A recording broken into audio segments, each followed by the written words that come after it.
Hola a todas y a todos, bienvenidos a una nueva sesión de comunicaciones analógicas. En este aparte vamos a hablar de dispositivos de radiofrecuencias y en especialmente los de parámetros concentrados.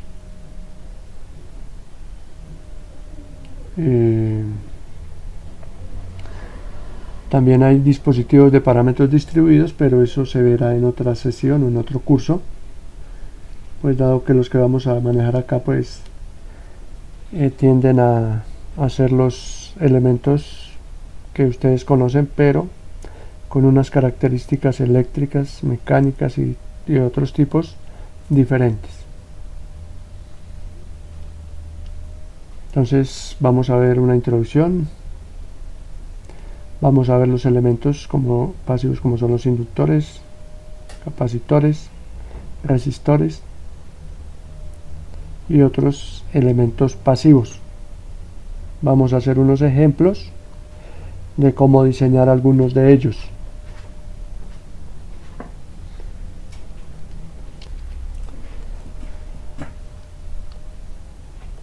Entonces hay una cosa importante,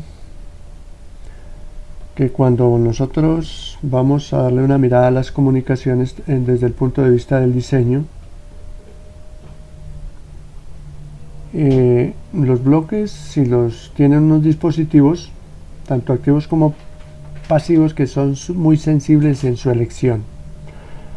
Los que ustedes habían visto anteriormente, pues eran generalizados, y no, pues los parámetros no eran tan sensibles en cuanto a, por ejemplo, a frecuencia, en cuanto a la temperatura, en cuanto a su tamaño. Para las comunicaciones sí es importante este tipo de parámetros. Como todo va a depender de la frecuencia, los activos de la excitación, también del ruido, de señales interferentes, de materiales y elementos que se utilizan en los impresos, todo eso tiene que ver en la elección de los elementos.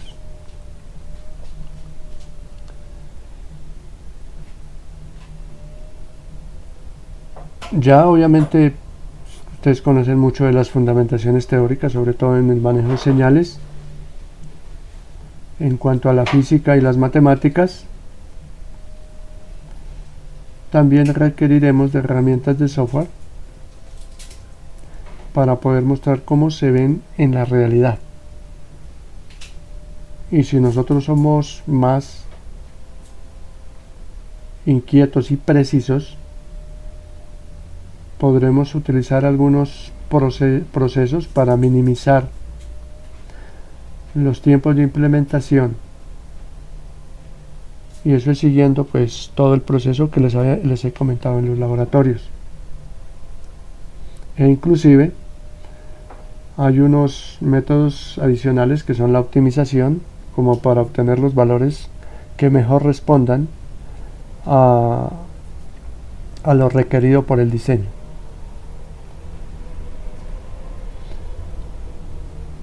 Ustedes ya conocen los dispositivos en forma general, pero acá hay una palabrita que adicionamos, es que cumplan con los requerimientos del diseño, dado que tenemos un parámetro muy sensible y en especial que es la frecuencia.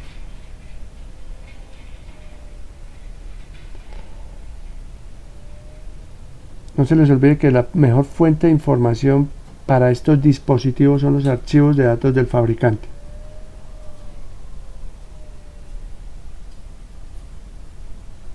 Porque cuando ya vamos a implementarlo, pues el fabricante le entrega todos los datos, que no solamente tienen que ver con la parte eléctrica, sino también con la parte mecánica y la parte de la temperatura, ya que son sensibles en su variación del parámetro fundamental, de acuerdo a cómo esté en la situación, en una situación en específico. Entonces vamos ya con esto, vamos a ver uno de los primeros elementos pasivos, que son los reactivos. Entre ellos están los capacitores, inductores y sus derivados. Cuando hablamos de capacitores, estamos hablando de condensadores y cavidades capacitivas. Cuando hablamos de inductores, hablamos de bobinas y de cavidades inductivas, y todos los derivados que tienen que ver con este tipo de elementos, que inclusive para parámetros distribuidos se pueden diseñar dentro de los mismos sustratos, y simplemente es cumpliendo unas geometrías de las líneas de transmisión presentes en estos sustratos. Los resistivos, que nosotros lo vamos a llamar para estas ocasiones cargas y terminaciones, que aun cuando ustedes conocen unos resistivos, pero eso generalmente es para polarizar y para algún tipo de manejo de señales de bajas frecuencias, e inclusive un bloque anterior es generalmente un generador, y el siguiente bloque siempre lo vamos a determinar como una impedancia. Una antena se puede modelar como una impedancia, los atenuadores o todo dispositivo, hasta un amplificador, es una impedancia que puede ver una fuente. Entonces, para eso pues vamos a hacer todo un tratamiento de este tipo de cargas y terminaciones. Las líneas de transmisión, cables, sondas, microcintas, conectores, etcétera, y los dispositivos activos, que en algunos casos pues podemos hablar de los diodos, aun cuando a veces los diodos también lo ubican acá, porque no todos los diodos pueden controlar corrientes. Entonces generalmente lo dejamos en la parte activa, y como ustedes ven, pues los diodos que vamos a manejar acá pues generalmente son los varicaps, los GIF y los GOM, entre otros, que estos son para altas frecuencias, y esto es para poderle proveer a los sistemas elementos de capacitancias variables. Los transistores en sus dos modalidades, en los FET y BJTs, y obviamente vienen también integrados, en la cual pues nos presentan otras facetas, no solamente de amplificación.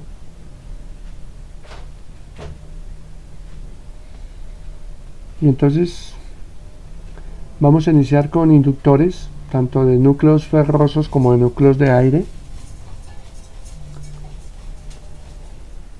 Y entonces vamos a definir que la inductancia, como ustedes la conocen, son elementos que responden a los cambios de parámetros de una señal presente a la entrada, y en especial el parámetro de la frecuencia. Eso desde el punto de vista pues de las impedancias.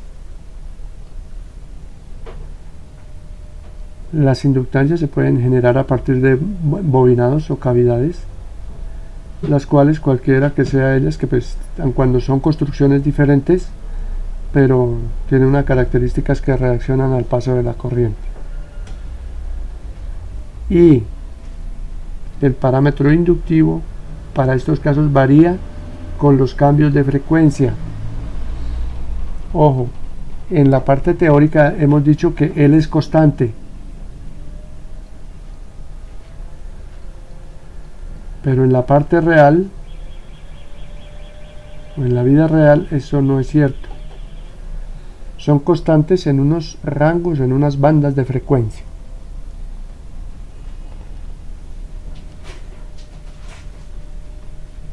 Generalmente para este curso, para radiofrecuencia, como utilizamos frecuencias bajas y medias de radiofrecuencia y microondas, o de radiofrecuencia en general, que es cientos de megahertz, pues los embodiados todavía son muy útiles.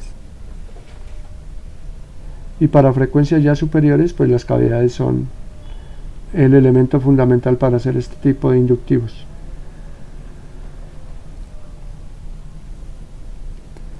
El diseño de las bobinas se hace por síntesis utilizando geometrías. ¿Eso qué significa? Que generalmente es como semi-empíricos, y por tal razón sus modelos de diseño son variados. Entonces ustedes pueden encontrar infinidad de ecuaciones para poder diseñar un inductor cualquiera que sea. Hoy vamos a ver muchos o varios, y ustedes van mirando cuál es la evolución en el diseño, por ejemplo, de estos elementos que son los únicos que podemos construir en los laboratorios acá. Y por ejemplo acá vamos a mostrar un inductor tipo bobina. Entonces una bobina, como ustedes saben, es un enrollado de alambre dieléctrico, y en el centro pues tiene su conductor, o lo que llamamos esmaltado, donde el esmalte es dieléctrico, y donde las características que tenemos es que tenemos una longitud de la bobina L, un diámetro y un radio. En forma general y en la literatura ustedes encuentran que estas bobinas las determina una ecuación que es mu sub 0, que es la permeabilidad, 2pi por r al cuadrado. Ya sabemos que r es el radio, n es el número de espiras, el número de vueltas que tiene este embobinado, y l pues es la longitud que tiene esa bobina. Pero estos son aproximados, y esto es para cuando L es mayor que el diámetro. Para el proceso contrario, cuando L es menor que la parte resistiva, que hay muchas bobinas que se requieren así, pues existe otro tipo de ecuaciones. Entonces, como les decía, las ecuaciones van variando dependiendo de la geometría que queramos de ese embobinado, y además de la calidad y del porcentaje de error que se requiera. Por ejemplo, para este tipo de bobinas, cuando tenemos este caso, hay que hacer una corrección de K. Dada acá esa corrección de K, pues vemos que casi es parecida a la ecuación, mira, donde pues está dado en henrios. Y este K tiene mucho que ver con la relación entre L y D, o sea, contra la longitud y el diámetro, o contra la longitud y el radio, que es prácticamente decir lo mismo. Entonces, este señor, pues que se dio a la tarea de hacer todos estos análisis, pues creó una tabulación donde la relación entre el diámetro y la longitud me da unas tablas, y en esas tablas pues puedo hacer esta corrección y puedo obtener un embobinado o una bobina con mayor precisión. Esta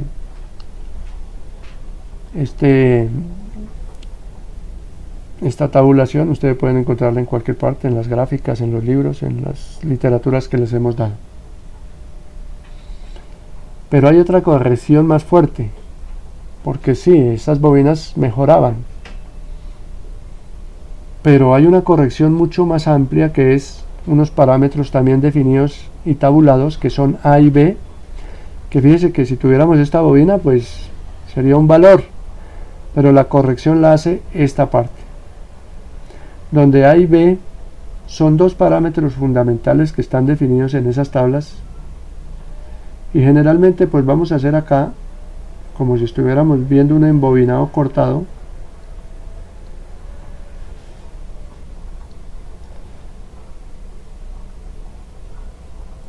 donde A y B tienen mucho que ver con la inductancia efectiva de una espira. Mira, si yo tengo una espira de este estilo, pues va a haber una inductancia. Ojo, pero si yo hago una otra espira aquí pegada, bueno, supongamos que estén pegadas, resulta que entre estos dos, por más que sea, o por más que nosotros queramos obviar eso, pero entre estos dos hay una inductancia mutua. Entonces estos parámetros de A y B, por ejemplo estas dos, me definen aquí unas distancias. Esta distancia generalmente la llamamos P minúscula. Y una distancia entre estas dos, o dependiendo de la literatura, la llamamos P mayúscula. Entonces fíjense que estos dos valores están en función de ellos. O sea, es como la inductancia de una espira menos la inductancia de la espira con la inductancia mutua.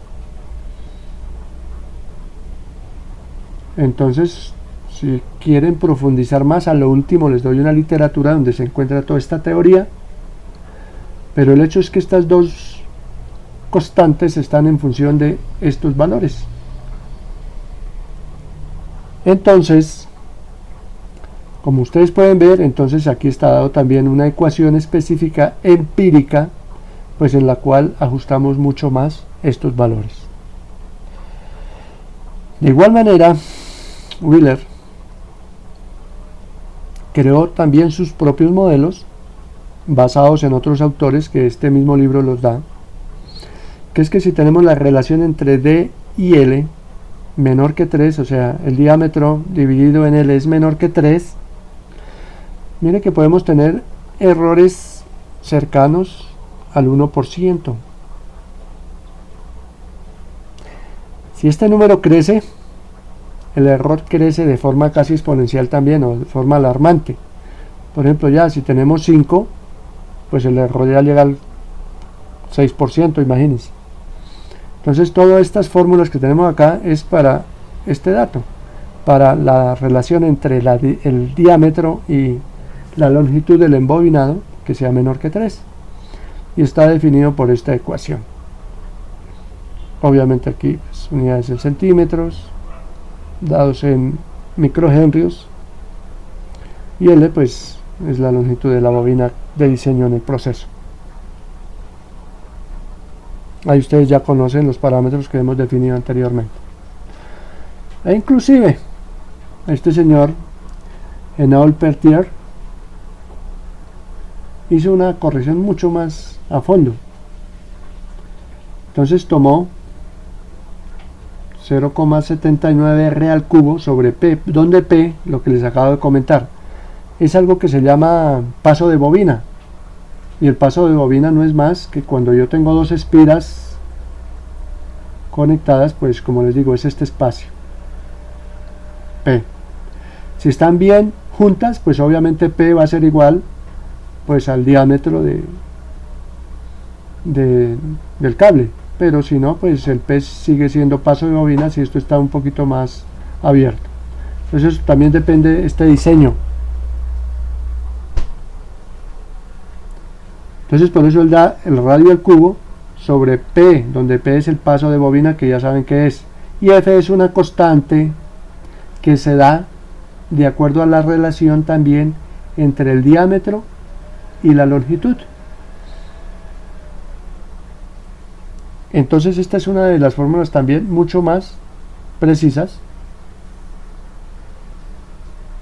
y a esta constante se llama factor de forma y contiene la constante de Nagaoka, donde es igual acá L sobre D. Mire, o sea, eso es una cantidad de evolución para las precisiones de los inductores, y donde P ya saben que es el paso de bobina. Lo van a encontrar así en la literatura. Entonces fíjense acá. Entonces aquí tenemos la F y aquí tenemos la D sobre L. Entonces ustedes ven, aquí hay un valor y aquí hay otro. Aquí es para cuando los valores de F son pequeños y aquí para cuando los valores de F son grandes. Y si los valores son pequeños, tomamos esta curva. Si los valores son grandes, tomamos esta curva, y ahí podemos definir pues el valor que nosotros requerimos de F para colocarlo allá en la ecuación y poder definir nuestra inductancia de la bobina que estemos diseñando. Entonces aquí tenemos un modelo general este más bien podríamos llamarlo no ideal, sino modelo general o académico o teórico. ¿Por qué? Porque simplemente en la realidad un inductor está compuesto por una inductancia, una resistencia en serie, que por obvias razones un conductor tiene una resistencia, y la separación entre las bobinas pues me genera una capacitancia. ¿Por qué? Porque al tener un embobinado de este tipo entre estas dos espiras, pues hay un dieléctrico, y dentro de los dieléctricos hay conductores. Entonces aquí vamos a tener una pequeña capacitancia C1, y aquí tendremos otra C2, y tendremos todas las capacitancias en cada una de las espiras. Entonces toda la sumatoria pues la vamos a concentrar en este valor, y aquí por teoría de circuitos ustedes ya saben cómo se comporta esto. Por ejemplo, hay un fabricante que es Coilcraft, que es un referente en construcción de bobinas, en fabricación de bobinas, y él da sus propios modelos. Vea, cada fabricante puede dar su propio modelo SPICE. Estos modelos los llamamos SPICE. Entonces tienes R1, RB y C, donde generalmente este RB está en función de la frecuencia. Entonces ellos les dan una ecuación para que ustedes lo puedan modelar en un software, e inclusive da los mismos valores casi que dan las hojas de datos de ellos. Esto lo vamos a hacer, lo vamos a modelar, y hay varios fabricantes que hacen esto, que entregan esos datos. Esto es en forma SPICE, y como les comentaba, los otros en forma lineal o en parámetros de dispersión S. Entonces son las dos formas en que entregan los datos para colocarlos en simuladores. Y obviamente para el que va directamente, el que es empírico y va directamente ahí a la hoja de datos, pues él los va a tener ahí.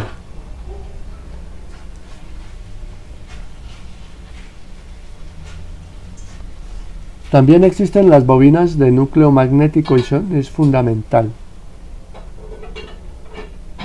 Generalmente en radiofrecuencia, y en especialmente en las frecuencias medias y altas, se necesitan volúmenes pequeños, y los núcleos de aire no ayudan para eso. ¿Por qué? Pues porque la permeabilidad del aire pues es μ sub 0, entonces son valores pues ya generalizados y que ya están definidos. Para poder mejorar eso y aumentar la inductancia, pues los materiales ferrosos son los que ayudan a que la inductancia crezca con la misma área o el mismo volumen.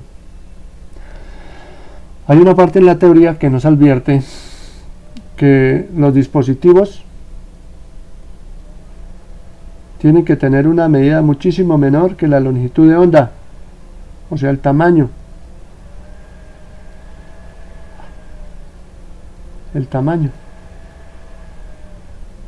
¿Por qué? Porque ya les había hablado anteriormente que las longitudes de onda, cuando son de alguna manera proporcionales a la longitud de onda, pues absorben o radian las señales, y eso no se requiere dentro de un circuito integrado o dentro de una plaqueta para poder hacer pues un diseño completo, porque eso se me convierte en señales interferentes o señales que van a interferir en los diferentes o en los demás elementos que están en esa plaqueta.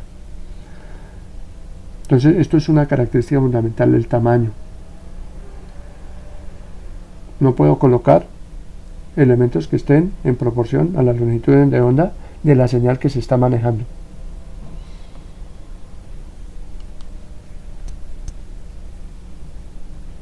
Para eso pues la alternativa son los núcleos magnéticos, dado que su permeabilidad es mucho mayor, entonces nos permite hacer inductancias mucho más pequeñas.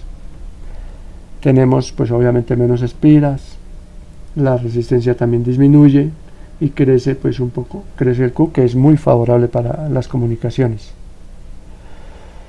También se pueden generar inductores variables haciéndole pues una variación en el núcleo, o sea, podemos generar a través de un elemento de control, ahí poderle sacar o incrustar más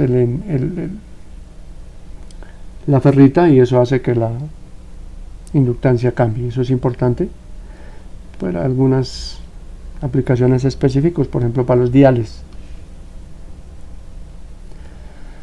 Las desventajas entran en los cambios de temperatura. Si hay valores altos de excitación, pues obviamente no son los ideales. Entonces aquí vemos dos formas, uno en forma de toroide y otra en forma de selenoide. Fíjense que los toroides, los flujos están dentro del embobinado, y eso es algo importante, dado que si nosotros tenemos un selenoide y por acá tenemos un dispositivo, por ejemplo un circuito integrado, donde ese flujo magnético penetra en él, pues obviamente va a alterar su funcionamiento. En cambio en este no. En este pues tenemos la posibilidad de que el flujo está dentro del embobinado. Entonces por eso los toroides generalmente son más utilizados en las comunicaciones. Entonces ya lo que hemos dicho, menor interferencia, pues obviamente porque el flujo magnético fluye por dentro del toroide. Y en cambio el selenoide, que es este, pues ahí sí tiene muchos más problemas que hemos comentado anteriormente. Entonces vamos a mirar acá que las bobinas de núcleo magnético pues tienen un problema pequeño también, que es lo que ustedes han visto ahí en la teoría de transformadores, que es histéresis, donde la histéresis, dependiendo del área de la histéresis, del área de la gráfica de histéresis, pues voy a tenerlas proporcionalmente a las pérdidas. Entonces la intensidad de campo magnético, que es ortogonal al flujo, pues me da esa área que nosotros tenemos ahí. Y la permeabilidad magnética, pues ya sabemos que es mu sub 0, que es la que está en el vacío, más la permeabilidad relativa, que es la del material. Entonces con eso pues podemos obtener ya la permeabilidad completa del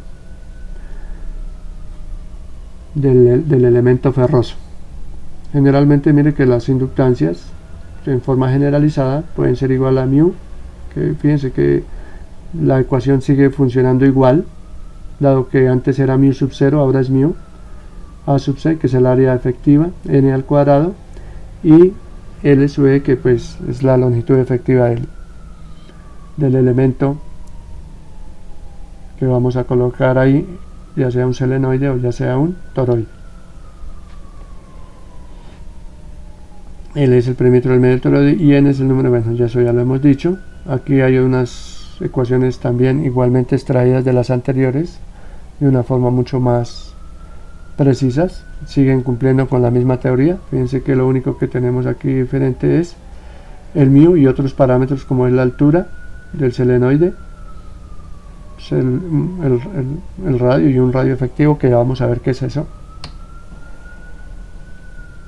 donde R sub 0 es el radio interno, por ejemplo, del toroide, H es el alto del toroide y A es el ancho que tiene ese toroide. Entonces ya vamos a mirarlo aquí claramente. Entonces vemos aquí que el A es pues el ancho que va a tener este toroide, R sub 0 es el radio interno de ese toroide, el radio efectivo es cuando lo tenemos aquí a la mitad del selenoide, y la altura pues simplemente es la altura pues del elemento, y aquí colocamos pues nuestro embobinado. Entonces ahí tenemos pues igualmente mostramos nuestras fórmulas que hemos descrito anteriormente,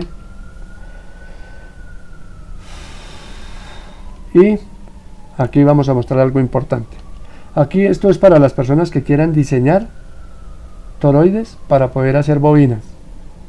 El caso de ustedes, si no llegan hasta acá, es simplemente tomar esto como parámetros, e inclusive mire, hay una tabulación.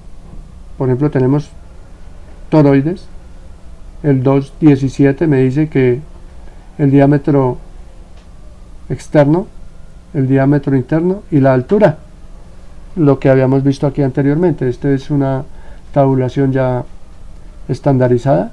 Entonces vemos el H, el interno y el aro. Entonces aquí tenemos esos datos. También se puede dar en área efectiva y en volumen efectivo, pues dado que conocemos estos valores, mira, estos tres valores. Pero lo que más les interesa a los que van a utilizar estos elementos y los van a adquirir, los van a colocar dentro de sus sistemas de diseño, es este valor. Este valor contiene todos los valores anteriores. Por ejemplo, si ustedes quieren diseñar el T1217, para ustedes les basta con mirar esto, que es 7500. Y entonces fíjense que es tan fácil ya. Si ustedes compran, por ejemplo, un toroide, pues esta es la fórmula. Entonces a su vez le vale 7500 estado en micros por cada 100 vueltas. Entonces ustedes simplemente le dan el número de vueltas, colocan este valor y obtienen su inductancia. Lo anterior, pues obviamente, como les comento, es para los que quieran pues dedicarse a la fabricación de toroides selenoides, y obviamente tienen que ajustarse a estas características para que puedan ser pues estandarizados. Entonces vamos a ver un tipo de bobinas comerciales. Ustedes ven acá, por ejemplo, estas son las bobinas de núcleo de aire. Aquí ya tenemos otro tipo de bobinas. Aquí tenemos unas bobinas ya de superficiales, que son tan pequeñas. De esto pues tenemos 1 milímetro. Entonces ven que son tan pequeñas ya. Hay otras bobinas que son bobinas que están dentro de los substratos. A esto es lo que nosotros podríamos llamar cavidades. Aquí tenemos las bobinas de potencia, mire, ya con unos elementos pues de transformadores mucho más elaborados, y aquí ya tenemos un transformador con elementos de cavidades. Y aquí tenemos una gran gama de diferentes fabricantes, mire. Ya tenemos hasta embobinados de integrados, transformadores de muchos y de diferentes tipos. Generalmente aquí todos los que estamos mostrando es para altas frecuencias. Mire, aquí tenemos ya superficiales que están dentro de sustratos. Vea, ya es una bobina que está en una plaqueta pequeña. Plaquetas, mire, un conjunto que cuando uno no pueda creerlo, pero aquí es una cantidad de elementos que me conforman bobinas, e inclusive pues hay unas bobinas que vienen integradas y tienen diferentes pines para que tengan diferentes valores de inductancias. Ahora vamos a mirar la parte de los capacitivos, que al igual que las inductancias pues tienen los mismos comportamientos en frecuencia, en la parte eléctrica y en la temperatura.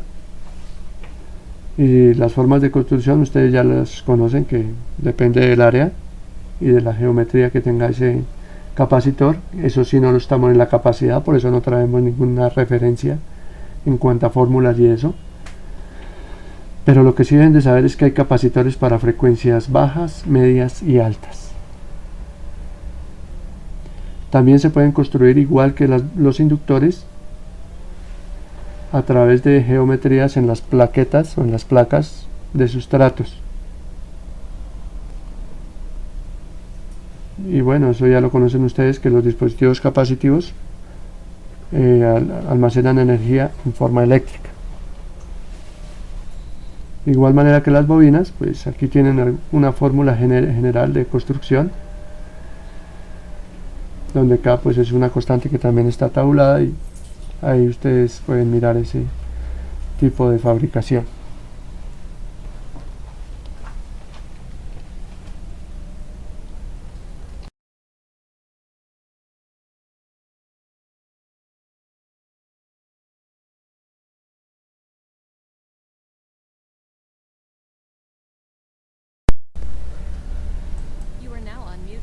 Bueno, continuamos.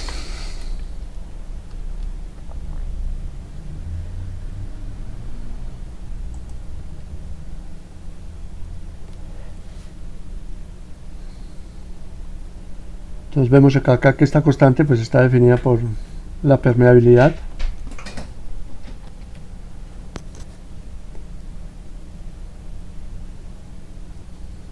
Por la permitividad de cada uno de ellos, mira, tanto pues la relativa como la permitida en el vacío.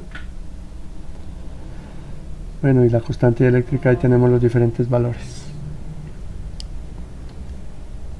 Entonces un capacitor pues tienes flujos eléctricos también igual, mira, donde van desde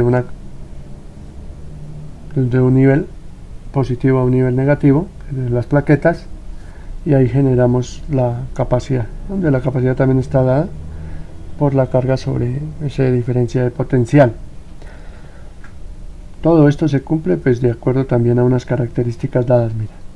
Entonces no vamos a construir capacitores, simplemente esto lo damos como forma teórica, donde estos elementos también, mira, tienen una parte inductiva, parte capacitiva, parte resistiva y parte resistiva, donde tenemos ahí el modelo general,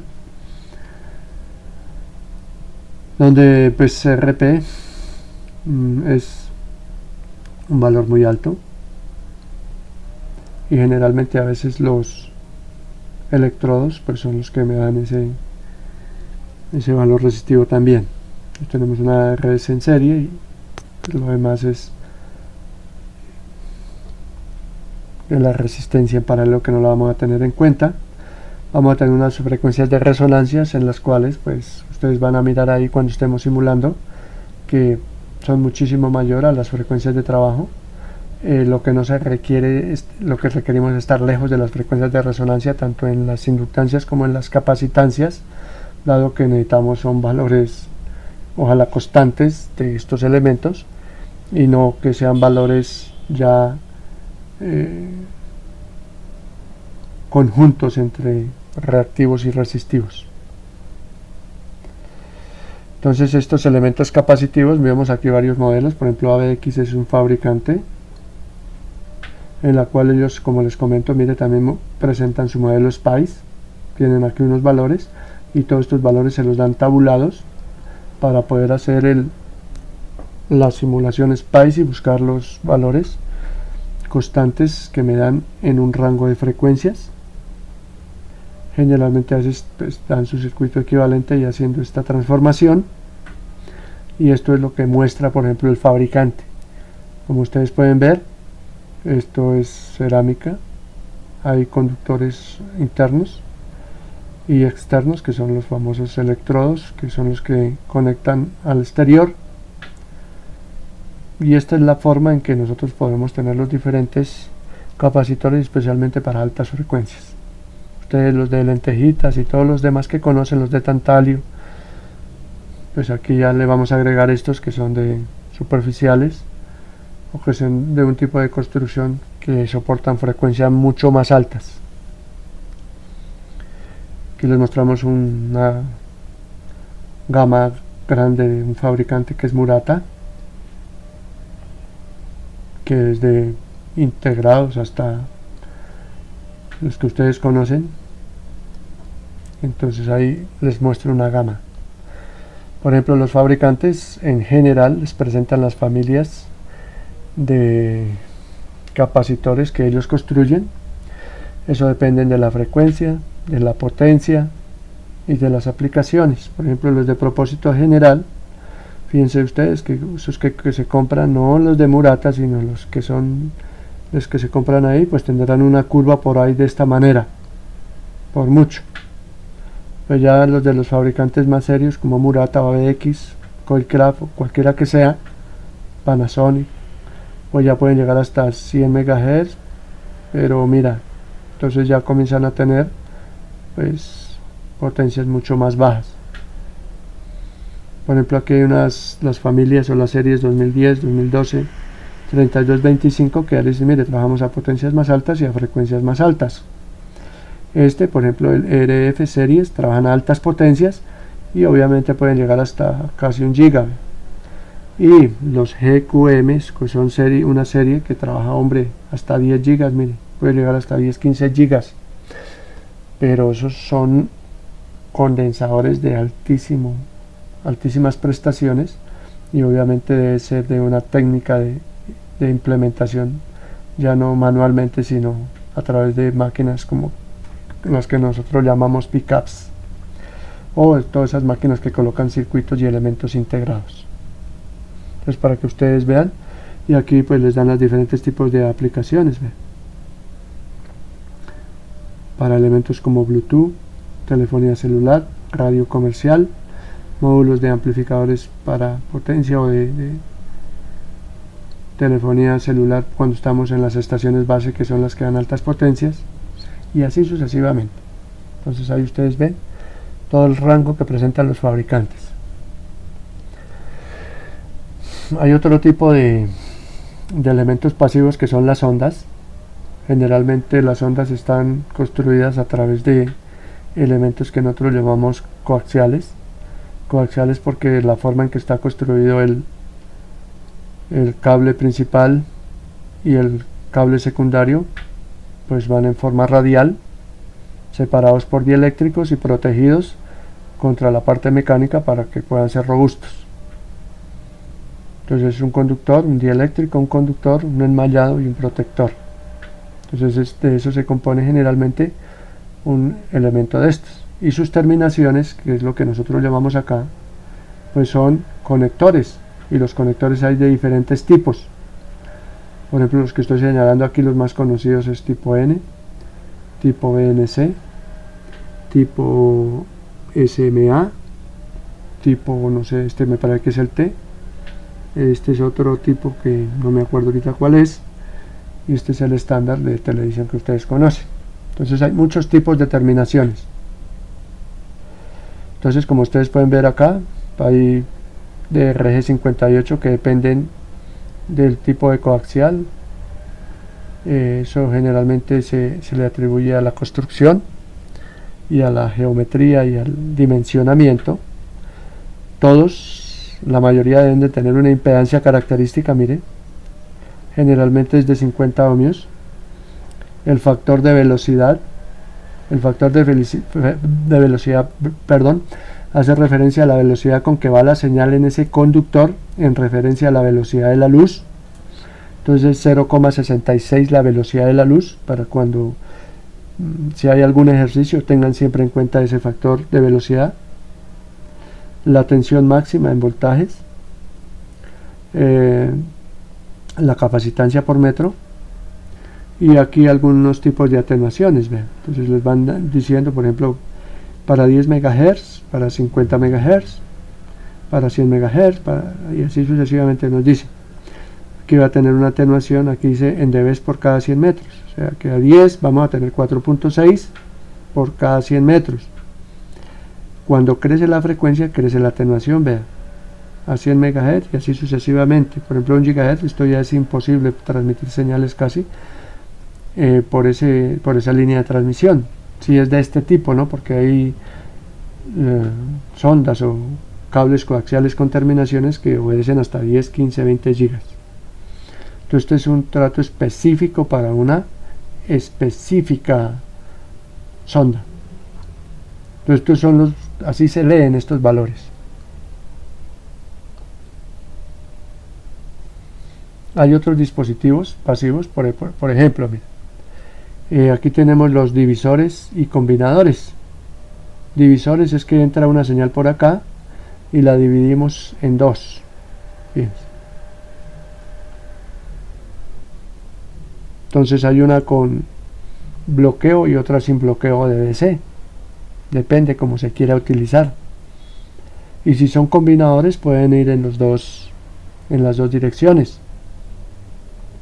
Entonces fíjense que aquí tenemos varias formas, tanto AC como DC, tanto AC como DC. Entonces estos elementos obviamente se utilizan bastante en comunicaciones porque necesitamos a veces distribuir en varias direcciones pues la señal. Ustedes lo saben y lo ven en la casa, en los sistemas anteriores, que los famosos splitter que ustedes llamaban, que llegaba al sistema de televisión por cable y habían estos elementos que distribuían la potencia a través de dos vías. Entonces esos son los divisores y los combinadores. Los atenuadores, que ingresamos por acá una señal y acá la salida sale atenuada. Por ejemplo, si aquí tenemos 50 dB, 10 dBm, por ejemplo, y esta tiene una atenuación, esto ya es como un ejercicio, mira, y este tiene una atenuación de 5 dB. Entonces aquí a la salida vamos a tener 10 menos 5, vamos a tener 5 dBm.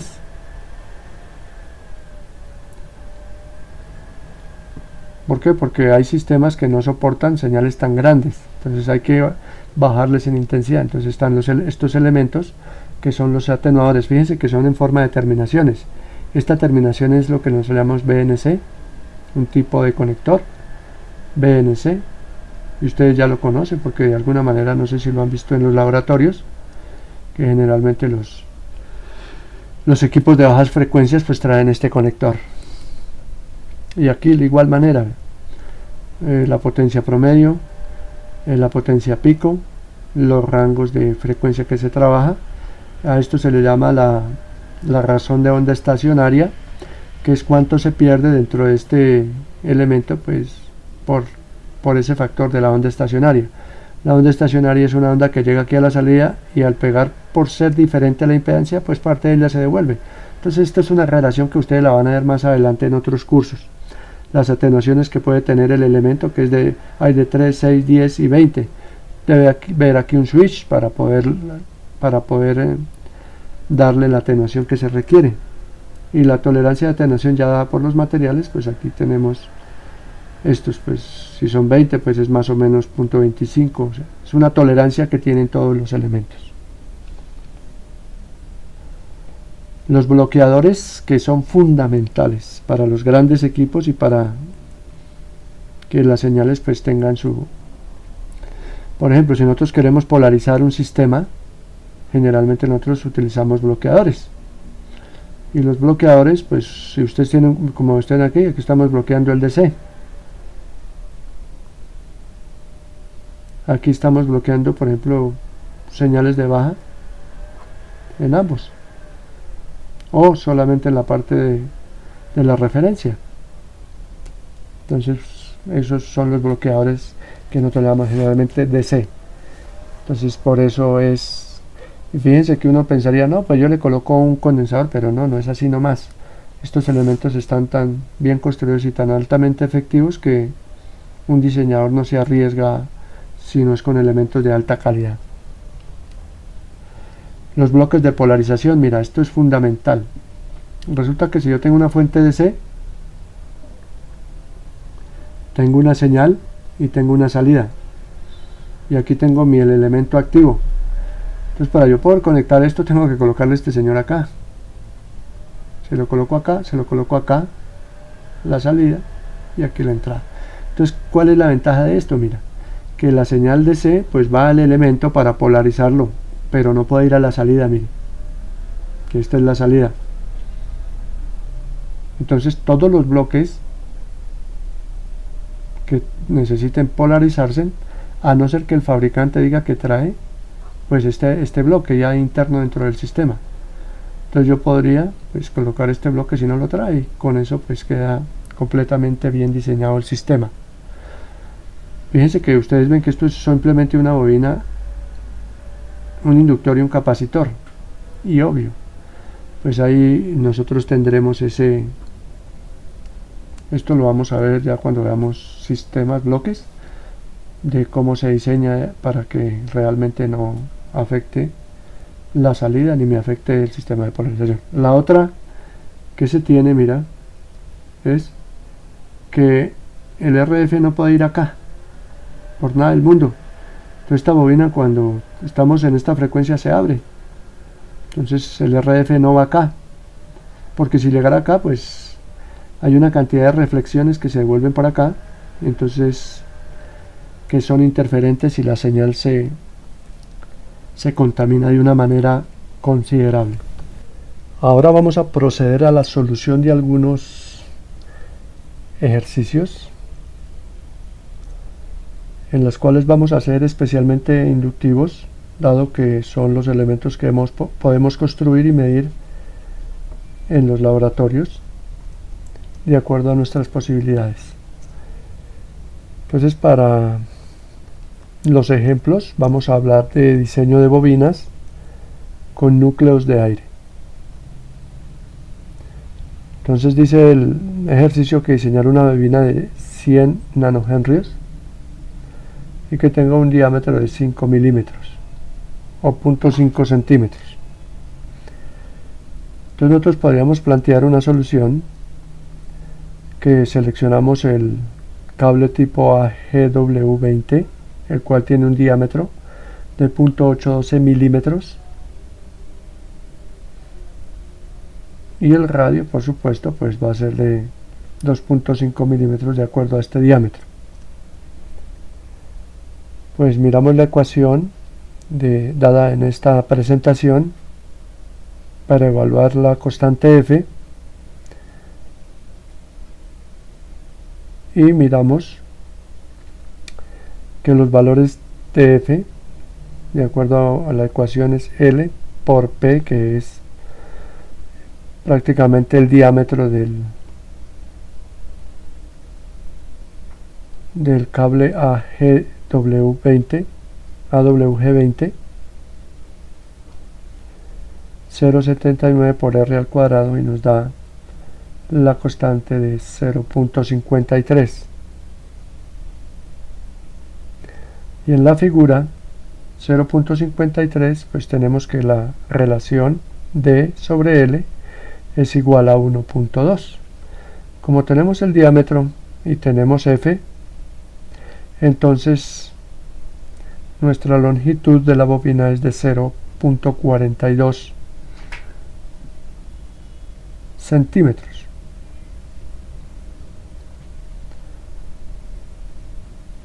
Y ahora sabemos que N es igual a L sobre P, porque ya tenemos la longitud de la bobina, tenemos el diámetro y el número de espiras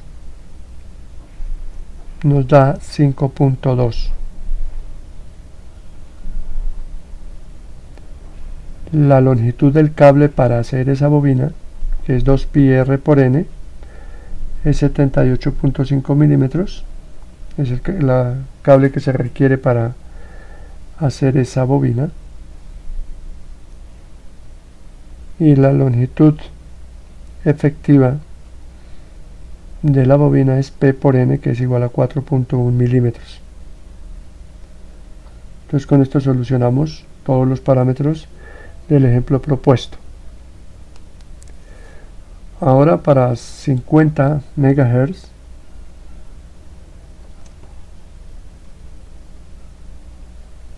vamos a hacer el diseño de la bobina ya un poco más particularizada para esta frecuencia. Entonces, de acuerdo a las expresiones de Wheeler, con el mismo cable AWG20, el mismo diámetro del cable, el diámetro de la bobina, y si tomamos la relación L sobre D, es igual a 0,8, se inicia evaluando la resonancia o la autorresonancia de la inductancia, donde para diseño las frecuencias de resonancia deben ser mucho mayor que la frecuencia de trabajo, que es F sub 0, y por lo menos lo damos 10 veces, y en este punto pues sabemos que hay una resonancia, y entonces X sub C es igual a X sub L. Dadas las ecuaciones, evaluamos y encontramos que el valor de la capacitancia para esa frecuencia es de 1 picofaradio. Con este valor evaluamos un diámetro máximo, que si tenemos esta relación y tenemos el valor del capacitor, pues prácticamente nos da 8.2 milímetros y el mínimo es 10 veces menor que el máximo, o sea 0.1 el valor del máximo. Entonces se nos dice que para poder tener un diseño óptimo, pues tomamos un valor entre esos dos, y quizás pues el más oportuno es el de 5 milímetros o 0.5 centímetros, donde L pues ya sabemos que es igual a 0,82 por 0,5, que es igual a 0.41 centímetros, y con estos evaluamos el valor de N y obtenemos que el número de espiras para este diseño es de 5 espiras, 5 vueltas.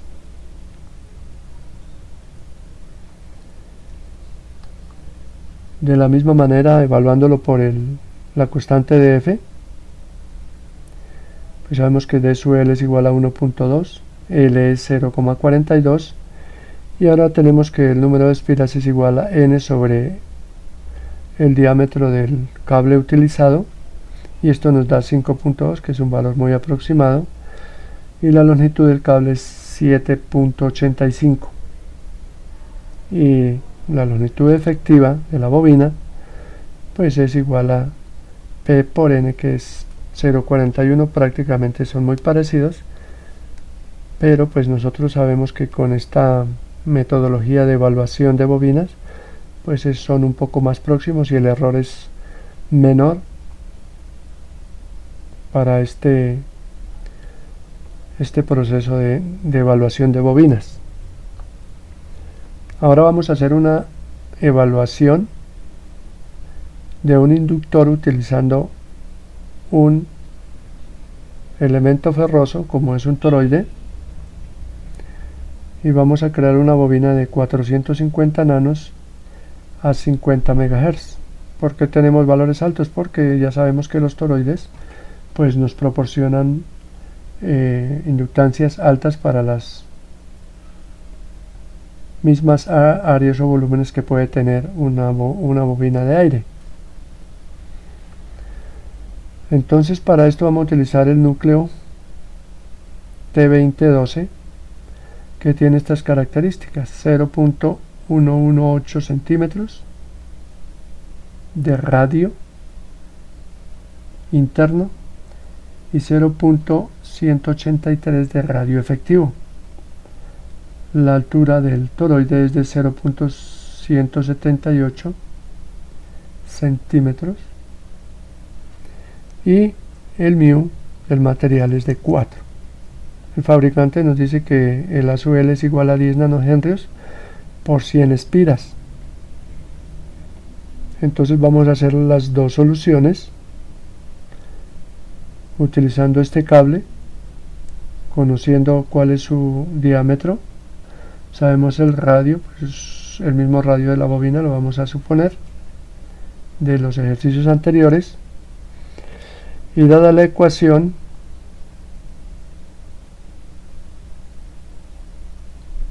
evaluamos N. Entonces la longitud efectiva es 2 pi por el radio efectivo, que es pues la longitud de el radio efectivo, perdón, del toroide. A sub c, que es el área efectiva, que es A por H, y las unidades dadas en centímetros y en microhenrios, obtenemos que el número de espiras es igual a L por la longitud efectiva 4.4 pi, 4 por 4 pi, 10 a la menos 7 por A sub c, y obtenemos que el número de espiras es de 2.03. Ahora utilizamos la ecuación directa con A sub L, sabiendo que N es igual a la raíz de L sobre A sub L, y obtenemos que es igual a 2.12, que son valores muy aproximados. Entonces nos vemos que por cualquiera de estos dos modelos podemos evaluar el número de vueltas que requerimos para obtener esta inductancia a 50 MHz. Y con esto terminamos pues ya lo propuesto en este tema, y nos vemos en una próxima sesión.